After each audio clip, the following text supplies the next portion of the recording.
بسم اللہ الرحمن الرحیم۔ ایک کہانی، سچی کہانی، سٹوری حفاظ کرام کی، پاکستانی حافظ اور عربی حافظ جو ہوتے ہیں صحیح عرب ممالک کے کڑک قسم کے حافظ۔ تو تراویح میں کویتی عربی حافظ نے پاکستانی حافظ کو کیا کہا، یہ کیا ہے، ٹاپک ہے موضوع کا، غور سے سننا۔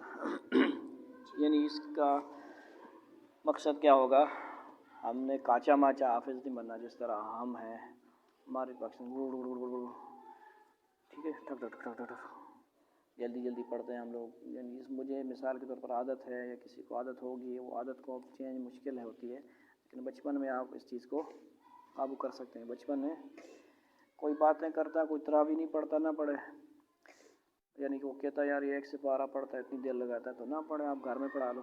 پیسوں کے لیے تراویح تو نہیں پڑھنی نا ہم نے، کیا خیال ہے؟ قرآن پیسوں کے لیے تو نہیں کرنا نا ہم نے۔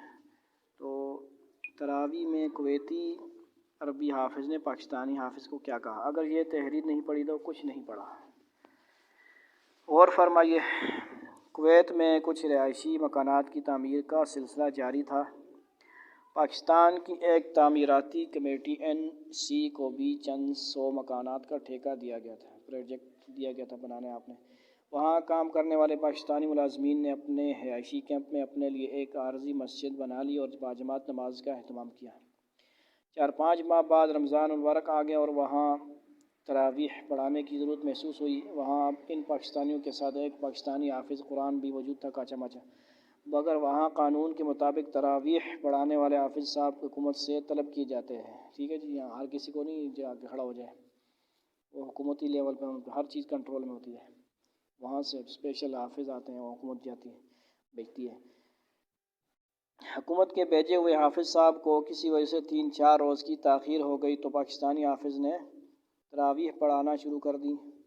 حکومت کی طرف سے بھیجا گیا حافظ بھی وہاں پہنچ گیا اور اتفاق سے عین اللہ کی کرنی سے اس وقت پہنچا جب پاکستانی حافظ تراویح پڑھا رہا تھا۔ ٹھیک ہے جی، ٹھک اسی ٹائم پہنچ گیا۔ تراویح ختم ہوئی تو عربی حافظ صاحب نے پاکستانی حافظ کو قریب بلایا اور کہا، من اعطاک صلاحیتا تلعب مع کتابنا قرآن الکریم، عربی میں، یعنی تمہیں کس نے یہ اختیار دیا کہ تم ہماری کتاب قرآن سے کھیل کھیلو؟ دیکھو کتنی بڑی خطرناک بات۔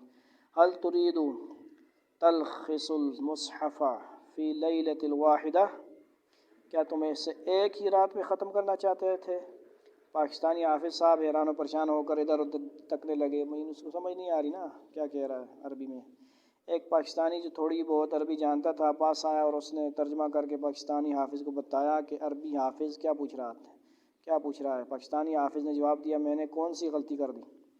عربی حافظ جواب میں بولا، هل تقرؤون القرآن بهذا الشکل مثل دراجۃ الناریہ، فت فت فت فت فت فت فت۔ عربی میں اس نے کہا، کیا تم لوگ قرآن کو اس طرح پڑھتے ہو جیسے موٹر سائیکل کی پھٹ پھٹ پھٹ پھٹ پھٹ کی آواز ہوتی ہے؟ سمجھ آئیے، یعنی کتنی بری بات ہے نا کہ اتنا تیز پڑھیں۔ اور میں جیسے ہم ایک جگہ گئے ادھر بلوچستان میں، تو ہم مسجد سے باہر ہم پڑھتے تھے اور اندر وہ صورتیں پڑھتے تھے، صرف صورتیں پڑھتے تھے، اور صورتیں بھی گولی سے بھی پڑھ کر سپیڈ میں، یعنی بہت زیادتی ہے نا۔ ایک تو سپیڈ میں پڑھنا قرآن وہ الگ گناہ، پھر نماز میں جلدی جلدی اوپر نیچے ہونا، یہ کتنا بڑا گناہ ہے، نماز ہوتی نہیں۔ یعنی کس چیز کی جلدی، کدھر جانا ہے؟ صورتیں بھی پڑھے ہو آپ لوگ، وہاں پہ کوئی ذہن سازی نہیں ہے نا، سمجھاتے نہیں ہیں۔ اور یہاں پہ بھی ہمیں اس چیز کو کوشش کرنا ہے کہ یہ نہیں کہ جدھر جلدی ہو، یہ نہیں ہوتا کہ چلو، یہ ہوتا ہے کہ جلدی ہو لیکن وہ صحیح بھی پڑھے نا، آہستہ بھی پڑھے، ٹھیک ہے۔ اور مجھے ذرا یہ تو بتاؤ کہ تم کو تو میری زبان سمجھ آ نہیں رہی اور تم نے قرآن کیسے یاد کر لیا؟ بولو، کیا تم نے قرآن میں قرآن پڑھنے کے اصول نہیں دیکھے کہ قرآن کیسے پڑھا جاتا ہے؟ کیا تم نے یہ آیت نہیں پڑھی کہ وَقُرْآنًا فَرَقْنَاهُ لِتَقْرَأَهُ عَلَى النَّاسِ عَلَى مُكْثٍ وَنَزَّلْنَاهُ تَنزِيلًا، سورۃ الاسرائیل ہے، آیت نمبر 106۔ اور ہم نے قرآن کو وقتاً فوقتاً اس لیے اتارا کہ تم مہلت کے ساتھ اسے لوگوں کو پڑھ کر سناؤ اور اس کا مطالب انہیں ذہن نشین کراؤ۔ اور پھر ایک اور آیت نہیں دیکھی تم نے، وَرَتِّلِ الْقُرْآنَ ترتیلا۔ سورہ مزمل آیت نمبر 4 ہے۔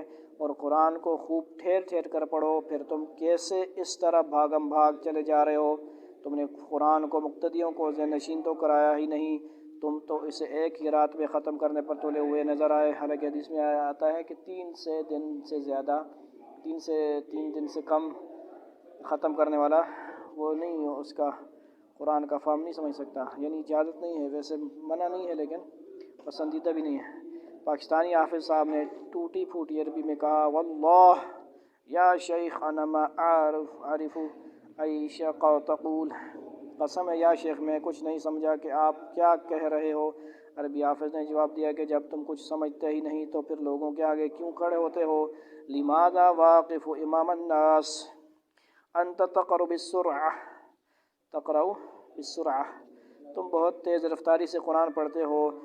حدولاک المساکین لوراک یمکن یسمعون ولکن لا یفہمون، یہ جو لوگ تیرے پیچھے کھڑے ہیں یہ سنتے ہوں گے مگر سمجھ کچھ نہیں رہے ہوں گے۔ عربی حافظ نے کہا، اگر آئندہ تم نے قرآن پاک کے ساتھ یہ کھیل کھیلا تو میں تمہیں پولیس کے حوالے کر دوں گا۔ ساتھیو، یہ تو صرف ایک واقعہ ہے مگر دیکھا جائے تو یہ پاکستان میں گھر گھر کی کہانی ہے۔ عہد رسالت میں جب قرآن پڑھا جاتا تھا تو سننے والوں کی کیا کیفیت ہوتی تھی؟ اللہ فرماتا ہے سورہ مائدہ آیت نمبر 83، اور جب یہ لوگ وہ کتاب سنتے ہیں جو ہم نے نازل کی اپنے پیغمبر پر تو ان کی آنکھوں کی طرف دیکھو کہ کیسے آنسو رواں دواں ہیں، اس لیے کہ انہوں نے حق بات پہچان لی ہے۔ یعنی رونے والی آیت پہ روتے ہیں، جنت کی آیتوں میں خوش ہوتے ہیں۔ اور یہاں ہمارے ہاں جب قرآن پڑھا جاتا ہے تو سننے والوں پر غنودگی طاری ہو رہی ہوتی ہے، نیند آ رہی ہوتی ہے، جھٹکے، پیٹ بھرا ہوتا ہے نا، بہت افطاری کی ہوتی ہے، اور دل ہی دل میں دعا کر رہے ہوتے ہیں کہ جلدی جان چھوٹے تو گھروں کو پہنچیں، کیونکہ ہم سمجھتے ہی نہیں کہ کیا پڑھا جا رہا ہے اور کیا کہا جا رہا ہے۔ اللہ قرآن میں فرماتا ہے، لو انزلنا هذا القرآن على جبل لرأيته خاشعا متصدعا من خشية الله وتلك الأمثال نضربها للناس لعلهم يتفكرون۔ سورۃ الحشر آیت نمبر 21 ہے۔ اور اس قرآن کی اثر انگیزی کا یہ عالم ہے کہ اگر ہم مثال کے طور پر اسے کسی پہاڑ پر نازل کر دیتے تو تم دیکھتے کہ اس کی خلاف ورزی کے احساس سے اس پر لرزہ طاری ہو جاتا اور ذمہ داری کے خیال سے وہ ریزہ ریزہ ہو جاتا۔ اس قسم کی مثالیں اس لیے دی گئی ہیں کہ لوگ سمجھیں، عقل و فکر سے کام لیں اور سوچیں کہ قرآن کن کن عظمتوں کا مالک ہے، اس میں کون سا عظیم انسانی فلاحی نظام پیش کیا گیا ہے، اس پر عمل کرنے میں کون سی کامیابیاں بیان کی گئی ہیں، اور اس کی خلاف ورزی کیا نتائج برآمد ہوں گے۔ اس سبق آموز تحریر کو اساتذہ کرام، قراء حضرات، حفاظ کرام، علماء حق و بعمل مشائخ کے علاوہ نئی نسل کے نوجوانوں، باشعور شہریوں اور مساجد کی انتظامیہ و عہدیداران تک ضرور پہنچائیں۔ اچھا، میرا بھی تھوڑا سا پڑھ لیا کرو یار، آگے کچھ میرا بھی تعارف ہے، غریب بندہ ہوں، لوگوں کو پڑھاتا ہوں الف بات آسا، ٹھیک ہے۔ Mughal on line Quran academy manager صاحب ہیں جو، ان کا تعارف ہے جی۔ السلام علیکم ورحمۃ اللہ وبرکاتہ۔ میرا نام حافظ عدیر احمد مغل ہے، اٹک پاکستان سے میرا تعلق ہے۔ میرا قرآن پاک پڑھنے اور پڑھانے کا سلسلہ 2004 سے شروع ہوتا ہے، یعنی مدرسے کا جانے کا جو ہے، اس سے پہلے ناظرہ تو پڑھا ہوا تھا لیکن اگرچہ آن لائن پڑھانے کا کام 2022 سے سٹارٹ کیا ہے، یعنی موبائل میں، کمپیوٹر، لیپ ٹاپ میں۔ اب تک کے سنجیدہ و روز پڑھنے والوں کی تعداد آن لائن والے جو ہیں سنجیدہ قسم کے 10 کے لگ بھگ ہیں، آپ کو نکال کے، آپ بھی اس میں شامل ہیں، اوپر ہیں آپ، ٹھیک ہے جی، جس میں ہر عمر کے اسٹوڈنٹ ہیں، بچے بچیاں، مرد اور خواتین، تمام میں سے اکثر کی حاضری رپورٹ بیسڈ ہے۔ بہت سے طالب علم آ جاتے ہیں پڑھنے کے لیے، اس طرح سے کوئی نہ کوئی فیس یعنی پڑھاتا بھی ہوں، بہت سارے پڑھتے ہیں ماشاءاللہ، بہت مختلف ملکوں سے بھی ہیں، حفظ کرنے والے بھی ہیں۔ ایک ہے سورہ مائدہ میں ہے ماشاءاللہ، وہ 15 سپارے ان کے آخر 16 سے آخر تک ہو چکے ہیں، اور سورہ مائدہ سے ابھی وہ 15ویں سپارے تک انشاءاللہ وہ کچھ مہینوں میں کمپلیٹ حفظ کر لیں گے۔ یہ پوسٹیں لکھی ہوئی ہوتی ہیں تو آگے پیچھے گروپوں میں شیئر ہو جاتی ہیں، اگر کسی کو کوئی کسی کی دل آزاری ہوئی ہو میرے میسیج جو پوسٹ ہے تو بہت مدد ایڈوانس میں، ٹھیک ہے جی، جزاک اللہ، شکر، آپ کے تمام کا شکریہ۔ تو مقصد یہ ہے کہ جو یہ میرے ٹیکسٹ وغیرہ شیئر ہو جاتے ہیں گروپوں میں یا ان باکس میں، تو ان سے میں بار بار معذرت کرتا رہوں گا تاکہ کسی کو تنگ نہ ہو، کوئی میسیج آتا ہے تو وہ کدھر سے نمبر لیا، تو گروپوں سے نمبر مل جاتے ہیں۔ والدین کے لیے ایک اہم پیغام ہے، اپنے بچوں کو فارغ وقت میں قرآن دین کی تعلیم سے آراستہ کرنے کے لیے اور ان کی آخرت بہتر بنانے کے لیے ہم سے رابطہ فرمائیں۔ جو بچے بچیاں ابھی تک قرآن کریم کی دولت حاصل نہیں کر سکے اور وہ اس کے خواہش مند ہیں، وہ افراد جو مصروفیت کی وجہ سے قرآن کی تعلیم حاصل نہ کر سکے یا قرآن تو پڑھا لیکن تجوید کے ساتھ نہیں پڑھا، ان کے لیے سنہری موقع، وہ اپنے دیے ہوئے مرضی کے وقت کے مطابق گھر بیٹھے ہوئے آن لائن قرآن اور دین کی تعلیم حاصل کریں۔ اور ہم درج ذیل چیزیں پڑھاتے ہیں، مسجد میں بھی، مدارس میں بھی، جہاں پہ بھی جو وقت ہو۔ نورانی قاعدہ ہے، مدنی قاعدہ ہے، نظرہ قرآن مجید تجوید کے ساتھ، حفظ قرآن مجید تجوید کے ساتھ، قرآن کا ترجمہ، سنتیں اور آداب، مسنون دعائیں، یہ ہر مسلمان کو یہ سیکھنی چاہیے۔ کلمہ، نماز، عبادت پریکٹیکل طور پہ مشق کروانا، اسلام کی بنیادی باتیں اگر آپ نہیں کرنا چاہتے تو برائے خاک مدینہ اس میسج کو آگے بڑھا دیا کیجیے۔ جو بھی آڈیوز آئیں، ویڈیوز آئیں، ٹیکسٹ آئیں تو آگے بڑھا دیا کریں۔ ہو سکتا ہے کوئی شخص آپ کے ذریعے سے علم دین حاصل کرے اور وہ آپ کے لیے صدقہ جاری اور بغیر کسی محنت کے اجر و ثواب لمحہ بلمحہ بڑھانے کا سبب بن جائے، اور ہمارا یہی عمل ہمیں یوم آخرت کی سختیوں سے نجات دلا دے۔ آمین۔ داخلے جاری ہیں۔ رابطہ نمبر 0313516945 7۔ والسلام علیکم ورحمۃ اللہ وبرکاتہ۔